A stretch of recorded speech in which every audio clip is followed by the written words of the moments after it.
우리 이 강단에서 다시 한번 설교할 수 있도록 초청해 주셔서 감사를 드립니다.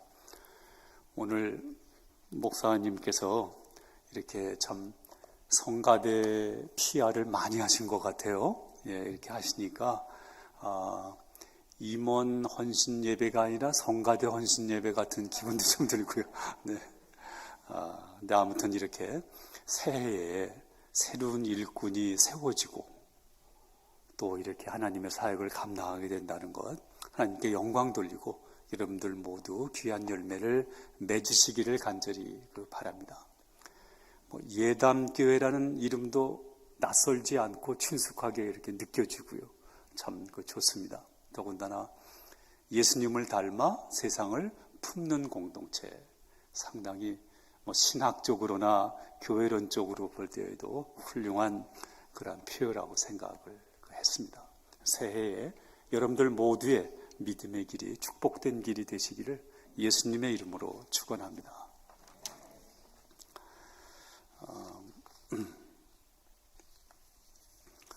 니체라는 신학자가 있죠. 그 신학자가 이런 얘기를 합니다. 사람의 인생을 세 동물로 비유할 수 있다라고 얘기를 하면서 첫 번째 동물은 낙타라고 얘기를 합니다. 여러분, 사막의 낙타를 생각해 보시면요, 낙타들은 되게 무거운 짐을 지고 걸어가지 않 이렇게 사막을 가지 않습니까? 그런 것처럼 모든 사람들은 내가 내 인생에 지고 가야 할 짐이 있다는 것이죠. 나의 선택이든 나의 선택이 아니든 나에게 지워진 짐이 있는데 그 짐을 내가 어떻게 지고 갈까? 인생의 고뇌요 번민이 될 수 있겠죠. 두 번째 동물은 사자라는 거예요.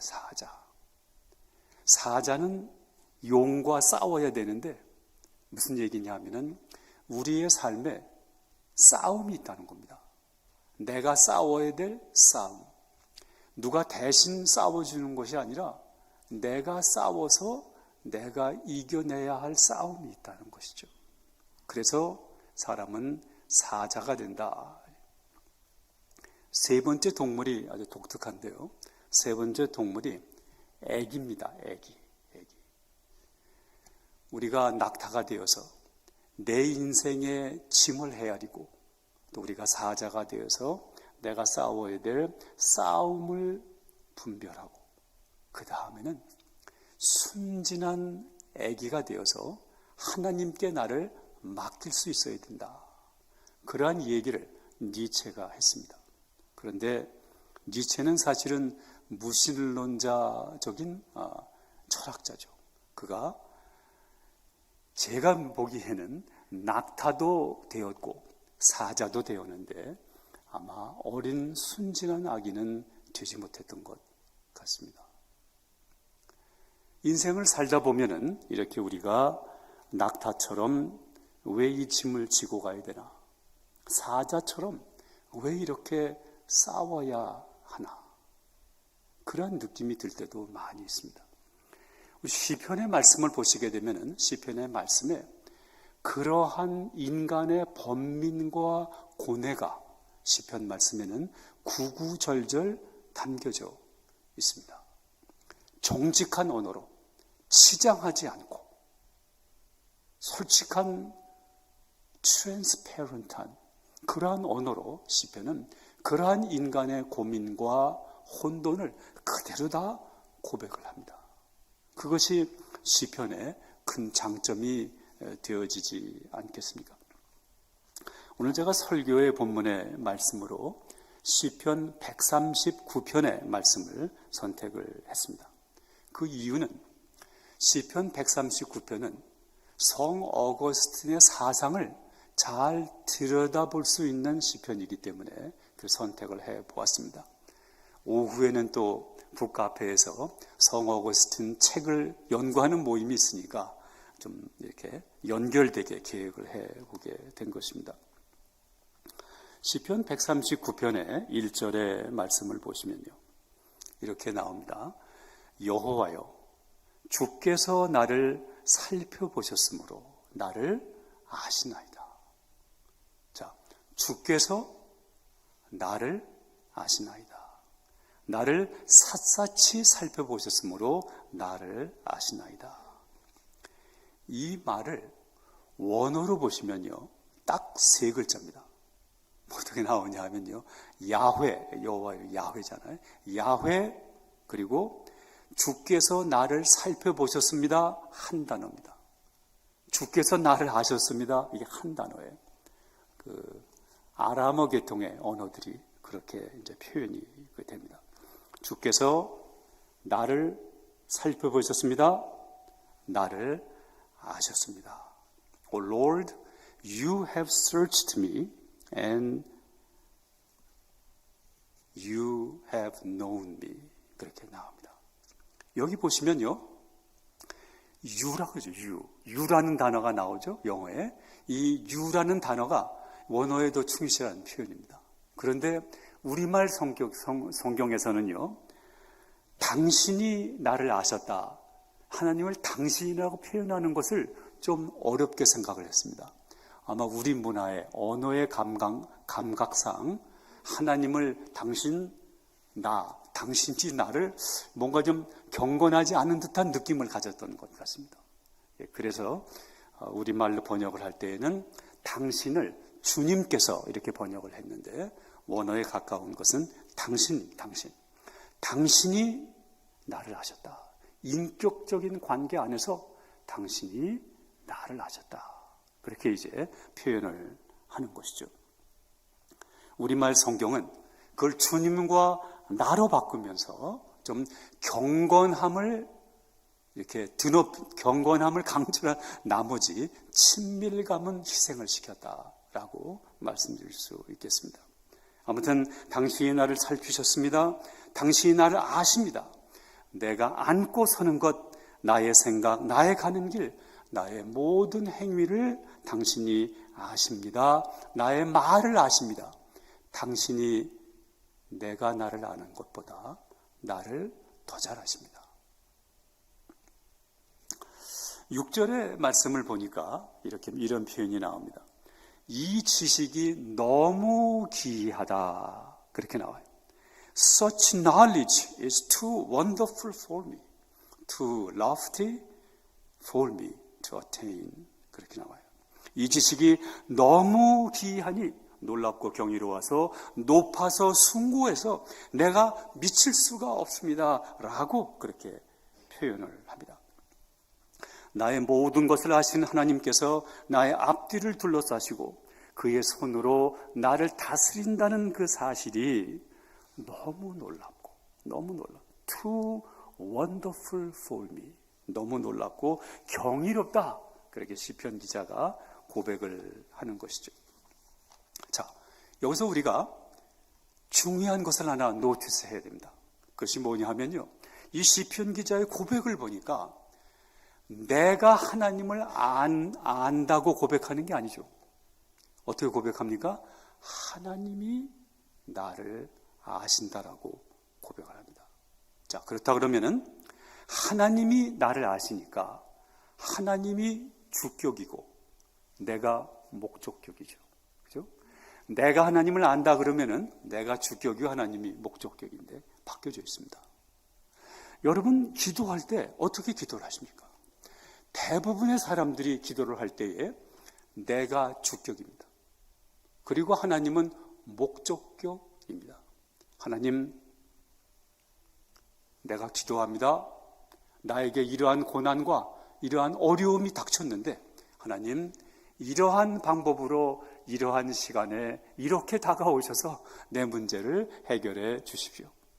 내가 주격이고 하나님이 목적격입니다. 여러분 한번 오늘 제 설교를 들으시고 한번 댁에 돌아가셔서 가능하시다면은 여러분이 기도하실 때 기도 언어를 한번 바꿔보세요. 주격과 목적격을 바꿔보십시오. 하나님이 주격이시고 하나님 앞에서 헤아려지는 나를 한번 성찰해보는 기도를 하십시오. 아마도 여러분들의 기도가 좀 더 깊게 들어가는 것을 분명히 느끼시라고 생각합니다. 주격과 목적격을 바꿔서 한번 기도를 해보시기를 바랍니다. 여러분 한번 어머니가 갓난아기를 안고 있다고 생각을 해보세요. 자, 그러면은 이 아이가 어머니를 알면은 얼마나 알겠습니까? 물론 아는 부분이 있겠죠. 자, 그런데 이 아이에게는 아이가 어머니를 아는 게 구원이 아니라 어머니가 갓난애를 아는 게 구원이죠. 다 알고 다 해주십니다. 마찬가지입니다. 내가 하나님을 아는 것이 구원이 아니라 하나님이 나를 아시는 것이 구원입니다. 하나님이 나를 아시고도 나에게 다가오시고 또 다가오시고 나를 품어주신다? 그것이 구원인 것입니다. 오늘 그 139편의 시편의 말씀 중에서 7절의 말씀을 보니까 이런 표현이 나옵니다. 내가 주의 영을 떠나 주의 앞에서 어디로 피하리까? 이건 그냥 뭐랍니까? 답을 아는 질문이죠. 답을 아는 질문입니다. 주의 앞에서 피할 수 없고 주를 떠날 수 없다는 그 고백을 하는 것입니다. 하늘에 올라가도 수월이란 건 땅속을 그 다음에 그 사람들이 수월이라고 표현을 했었습니다. 아무튼 이렇게 하나님은 어디에나 계시다고 시편 기자가 고백을 해요. 어디에나 계시다는 이 고백은 또한 어느 곳이나 다 다스린다는 이러한 뜻도 됩니다. 만유에 계시고 만유를 주재하신다라는 그런 뜻으로 생각하시면 되겠습니다. 하나님은 하늘에도 계시고 땅속에서도 계시고 바다 끝에서 끝까지 계시며 흑암에도 빛에도 계시다고 그렇게 고백을 하는 것입니다. 그렇다면 그 하나님을 어느 누가 피할 수 있겠느냐라고 그러한 답이 명백한 질문을 던져보는 것입니다. 하나님은 하늘의 권세도 땅의 권세도 바다의 권세도 다스리는 하나님이신 것입니다. 여러분, 성경이 기록될 때에 우리 믿는 세계가 아니라 우리 바깥의 세계, 로마 사람들의 세계, 온 세계는 그때 히랍 철학으로 다스려지고 있었죠. 히랍 신화에 의하면요, 하늘을 누가 다스립니까? 제우스가 다스리잖아요. 땅과 죽음을 누가 다스립니까? 하데스가 다스립니다. 바다와 풍랑을 누가 다스립니까? 포세이돈이 다스려요. 자, 그런데 이렇게 세상 사람들은, 그 당시 세상 사람은 모두가 다 하늘은 누가 다스리고 땅은 누가 다스리고 바다는 누가 다스리고 다 알고 있었는데 그 사람들한테 시편 기자가 선포하는 겁니다. 그렇지 않다. 하늘도 하나님이, 땅도 하나님이, 바다도 하나님이 다스린다는 것을 시편 기자가 선포한 새로운 세계관을 선포를 하는 것입니다. 하나님은 어디에나 계시고 모든 것을 다스린다. 우리는 그러한 하나님의 다스림 안에서 삶을 살아나간다. 나의 삶은 내가 다스리는 것이 아니라 내가 나를 다스리는 것이 아니라 하나님이 나를 다스리는 것이다. 하늘과 땅을 다스리는 하나님이 나를 지금도 다스리신다 라고 고백을 하는 것입니다. 구약 성경에 보시면요, 요셉이 나오고 다윗이 나오잖아요. 제가 요셉과 다윗을 이렇게 자세하게 읽어보니까 몇 가지 공통점을 발견했습니다. 이 두 사람은 모두 다 17세에 어느 사건이 일어나서 그 사건이 이들의 삶을 지배합니다. 요셉은 뭘 했습니까? 꿈을 꿨어요. 꿈을 꿨습니다. 그 다음에 그의 삶이 바뀌었죠. 다윗은 골리앗과 싸운 것이 17살이었습니다. 그의 인생이 바뀌었습니다. 어떻게 바뀌었냐? 보니까 요셉도 다윗도 이 경험을 한 다음에 13년 동안 나이 30이 될 때까지 아주 심한 역경과 고난의 길을 겪습니다. 요셉도 무척 힘들게 살았어요. 다윗도 무척 힘들게 살았습니다. 그런데 이 두 사람이 똑같이 나이 30이 됐을 때에 요셉은 애굽의 총리가 되고요, 다윗은 유다의 왕이 되었습니다. 굉장히 비슷하죠? 굉장히 비슷한 것이 많이 이렇게 있습니다. 그런데 요셉의 삶을 보시면요, 요셉이 고난에 처해 있을 때에 하나님이 그의 아픔을 들으셨더라, 이런 표현 한 번도 나오지 않습니다. 요셉이 하나님 앞에서 기도했더라, 그런 표현도 나오지 않아요. 하나님이라는 단어 자체가 13년 동안 전혀 나오지 않습니다. 그렇게 심각한 고난에 처해 있었는데도 하나님은 totally absent, totally silent. 그러한 하나님의 침묵은 이해할 수 없죠. 이해할 수 없습니다. 그런데 다윗을 보면요, 그 13년 동안에 온갖 고난을 다 쏟아놓습니다. 하나님, 나의 하나님, 어찌하여 나를 버리셨나이까?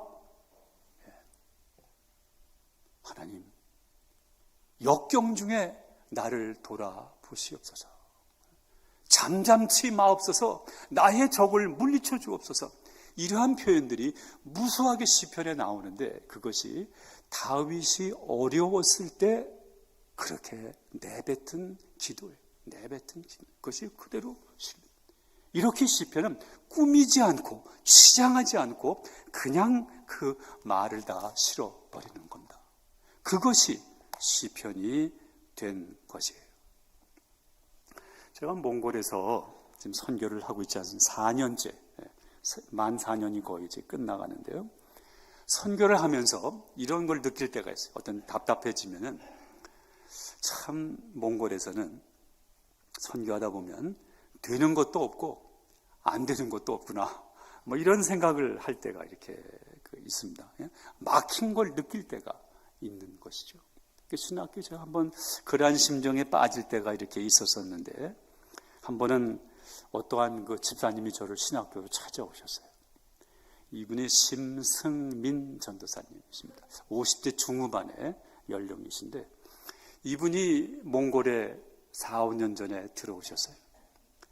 드림 치킨이라는 상호를 내걸고 그 프라이 치킨 가게를 하시는 그 분이세요. 이분이 저한테 이렇게 학장님, 저 신학교에 입학을 하고 싶습니다, 그렇게 얘기하시는 거예요. 그러시면서 제가 지금 드림 치킨이라는 치킨 가게를 하고 있는데, 이 가게를 통해서 돈을 벌고, 그러면 그 돈으로 몽골에 제가 그 교회를 하나 세우겠답니다. 그리고 평생 목회를 하다가 저는 목사님 몽골 땅에 묻힐 계획입니다, 라고 저한테서 말씀하시는 거예요. 제가 상당히 마음이 좀 먹먹해지는 걸 느꼈어요, 그때요. 그래서 아니, 그 집사님, 몽골에 가서 뭐 교회를 세우고 사역하시는 건 제가 다 알겠는데 몽골 땅에 진짜 묻히려고 그러십니까?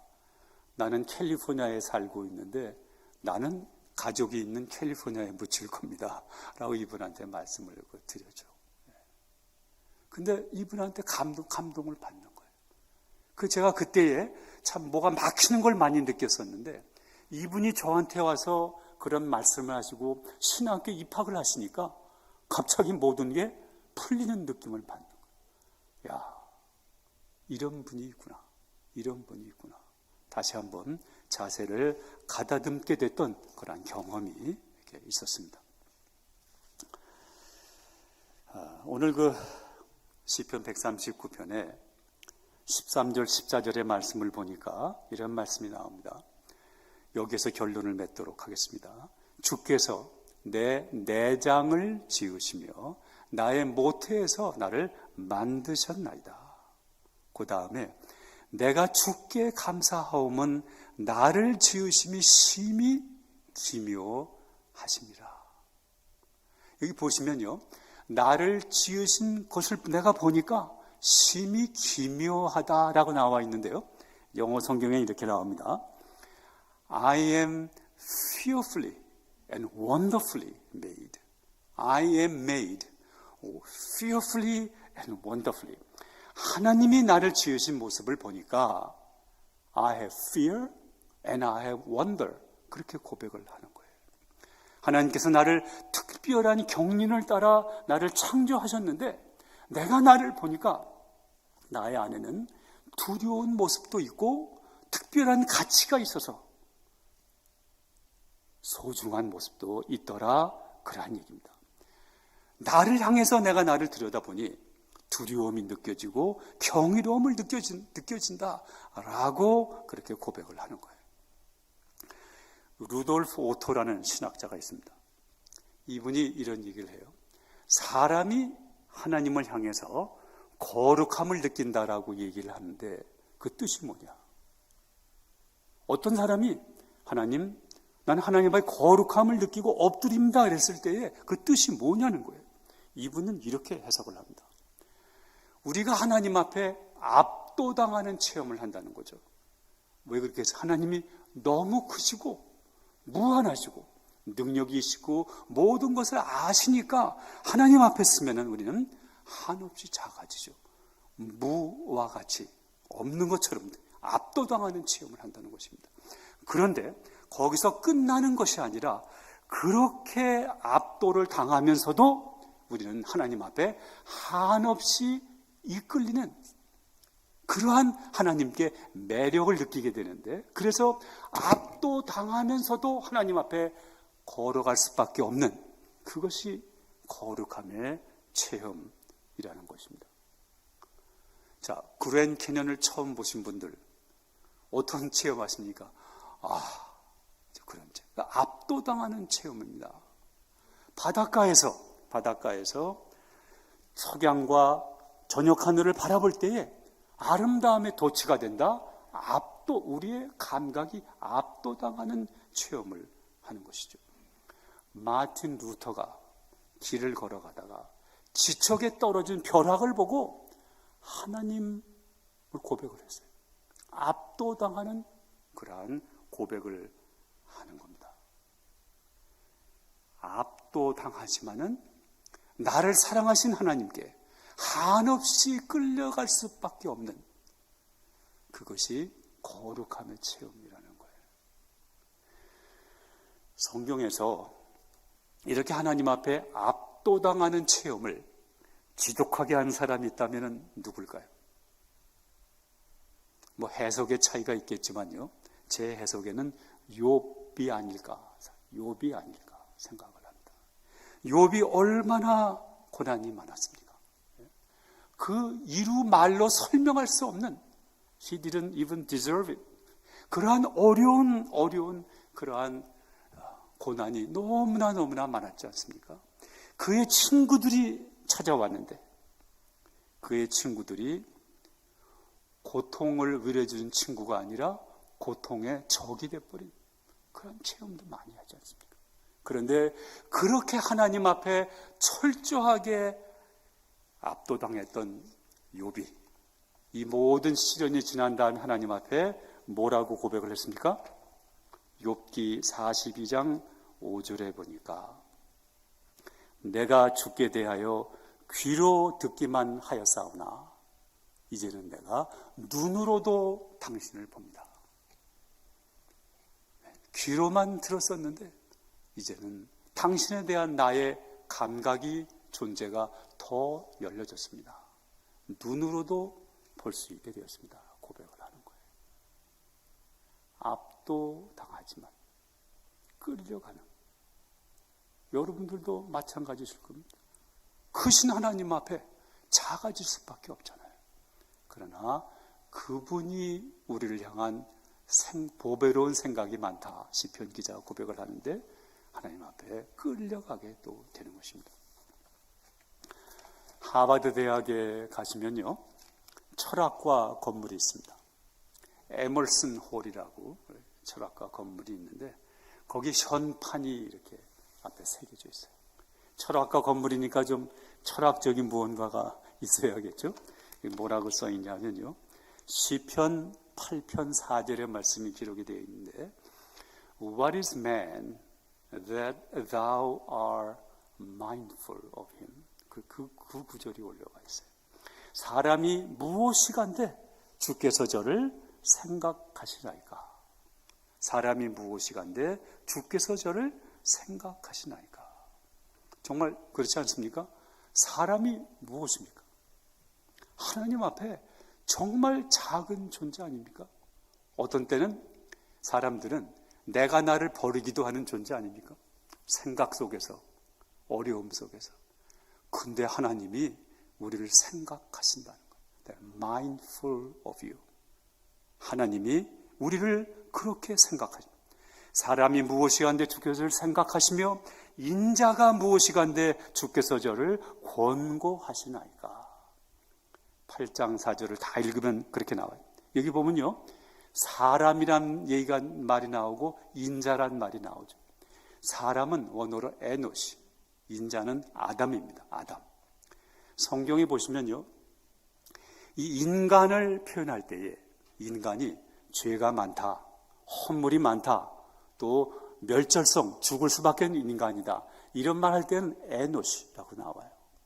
약간 긍정적인 표현으로 쓸 때 하나님의 형상대로 지금 그럴 때는 아담이라고 나옵니다. 에노시라고 이렇게 나오는 거예요. 그런데 이 단어가 욥기에 등장, 욥기에 11번 나와요. 에노시가 11번. 그 욥기란 주제와 연결해 보면은 당연한 일이 될 수가 있겠죠. 욥기 7장 17절에 이런 말이 나와요. 사람이 무엇이간데 에노시입니다. 에노시. 주께서 크게 여기사 그에게 마음을 두셨다. 그렇게 사람이 무언데 주께서 그걸 크게 여기셔서 소중하게 마음을 두셨다. 이러한 얘기가 나오는 것입니다. 인간은 두려움의 존재예요. 1차, 2차 세계대전을 생각해 보십시오. 히로시마 원폭을 생각해 보십시오. 요즘의 중동 사태를 생각해 보십시오. 러시아 우크라이나 전쟁을 생각해 보십시오. 사람은 두려움의 존재라고 분명히 얘기할 수 있습니다. 그러나 또 하나 성경이 얘기하는 것은 두려움의 존재뿐만이 아니라 인간은 무엇인가? 인간은 wonderful, wondrous한 그러한 존재라는 것이죠. 자, 한 가지 말씀만 더 드리고 설교를 마치겠습니다. 제가 몽골에 떨어져 있고 그러니까 또 이제 코비드 시절에도 그랬고요. 제가 5년 전부터 제가 외선주 7을 모아놓고 줌으로 성경 공부를 매주 금요일마다 하고 있습니다. 캘리포니아 시간으로 맞춰서 이렇게 하고 이렇게 있는데요. 지금은 우리 외선주들이 중학교 3학년에서 초등학교 1학년까지니까 좀 차이가 좀 나잖아요. 그래서 애들 앞에 쩔쩔매면서 열심히 애들을 가르치려고 노력을 하고 이렇게 있는데요.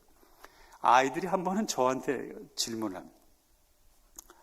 할아버지, 아니 애들 그랜파 그러면서요.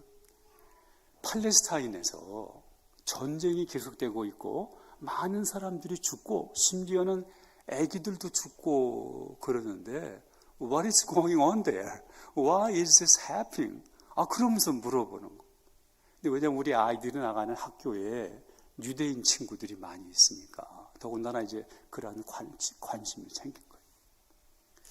제가 참 답하기가 쉽지가 않지 않습니까? 제가 그때 마침 제가 또 보고 있던 책이 있어서 어떤 한 내용을 얘기를 했는데요. 이런 내용이었습니다. 여러분 베를린 필하모닉의 뮤직 디렉터인 데니엘 베런보임이라는 사람이 있어요. 이 데니엘 베런보임이 베를린 필하모닉 세계적인 필하모닉 아닙니까? 거기에서 30년 가까이, 20년 훨씬 넘게 30년 가까이 거기서 이제 책임을 맡았던 그러한 사람입니다. 이 사람이 거기에서 은퇴를 했어요.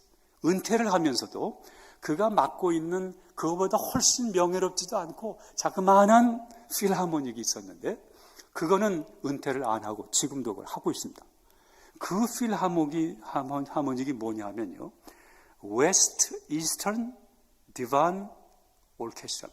West Eastern Divan Orchestra인데요. 이게 뭐냐 하면은 아랍 계통의 청소년, 대학생들, 청년들, 유대인 계통의 청소년, 대학생, 청년들을 모아서 오케스트라를 만든 거예요. 지난 20년 동안에 베토벤의 9개 심포니를 다 했고요. 상당한 작품 활동을 열심히 했습니다. 이분이 그 세계적인 명성이 있는 베를린 필하모닉에서 은퇴하면서도 이 웨스트 이스턴 디반 오케스트라는 은퇴하지 않았어요. 의미가 있다는 거죠.